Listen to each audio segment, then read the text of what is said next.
السلام عليكم ورحمة الله وبركاته. هدي aad kanaalka mubaarak zadaad ku cusub tahay please subscribe sar video like gray si share gray wixii comment ah ama faalaad heesana halka commentiga igu dhaaf insha Allah waad mahadsantiin dhamaantiin waa casharkeenii shanaad ee barashada luqadda Ingiriisiga waliba waa casharkii taxana ahaa ee aan ugu talagalay ardayda bilowga ah ee luqadda Ingiriisiga baranaysa waa free course-igu okay marka waxaan ka bilaabaynaa maanta ama caawa English for beginners lesson 5. That is your hat. That is your hat. That waxaan ku soo sheegnay in wax ka fog oo ka dheer macnaheedu yahay taasi ama kaasi in loo adeegsado.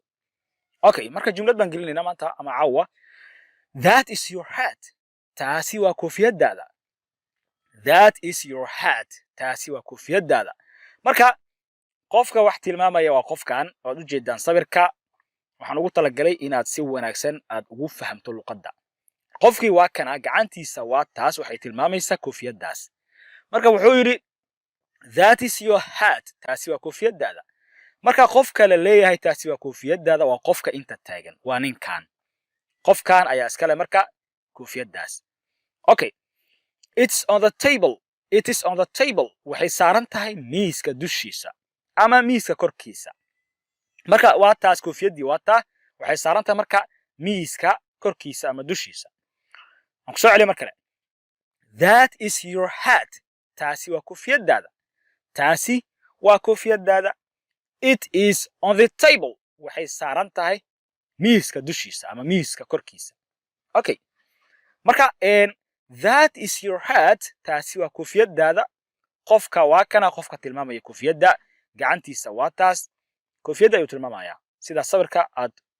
uga jeedidba okay qofka koofiyada iskale waa ninkan marka wuxuu yiri it is on the table waxay saaran tahay miiska dushiisa ama miiska korkiisa ay saaran tahay aan ku soo celiyo markale saad u fahamtid that is your hat taasi waa koofiyadaada it is on the table waxayna saaran tahay miiska dushiisa ama miiska korkiisa ay saaran tahay okay waxa la tahay inaad fahamtid okay qaybta kale aan u gudbo those are your hats those are your hats kuwaasi waa koofiyadihiina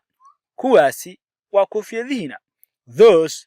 marka waa that oo laga dhigay jamac ama plural okay those marka hadda fiiri waxaa la yidhi those kuwaasi are your hats waa koofiyadihiina sababtoo ah waa soo bateen hadda laba qof ay soo noqdeen mujida laba qof haday waxay ahayd hal qof ayaa la tilmaamay laakiin hadda nimankii waxay soo noqdeen laba qofood ay soo noqdeen sida daraadeed marka waxa la leeyahay those are your hats kuwaasi waa koofiyadihiina marka waa laba koofiyadood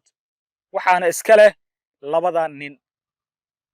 xalata inaad fahamtay plural hat waxay noqotay fiiri hats plural ay noqotay soomaan koofiyado hats waa jamac halkan waxay ka ahayd marka hat koofiyada ka ahayd yani singular yani hal ahayd moogta hal koofiyad hadda laakiin waa soo bateen hats laba koofiyad ay soo noqdeen sida daraadeed marka hats waxa la raacsiiyey s oo tilmaamaysa s-taas plural okay those na waa marka waa plural waxay ka timid that waxay ahayd taasi ama kaasi laakiin hadda waxa laga dhigay jamac waxay noqotay marka ama plural those kuwaasi xalata inaad garatay marka they are on the table miiska ay saaran yihiin marka koofiyadihii waa bateen moogta they loo adeegsanaya marka xalata inaad garatay they are on the table waxayna saaran yihiin miiska dushiisa ama miiska korkiisa okay those are your hats those are your hats kuwaasi waa koofiyadihiina okay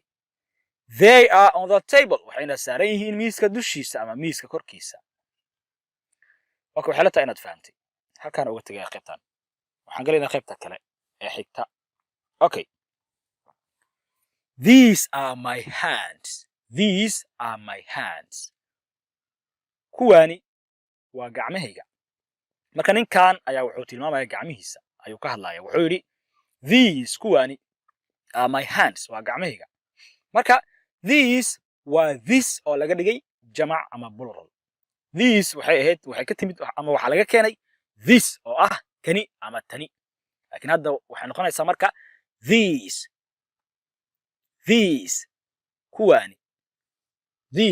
kuwani are my hands waa gacmahayga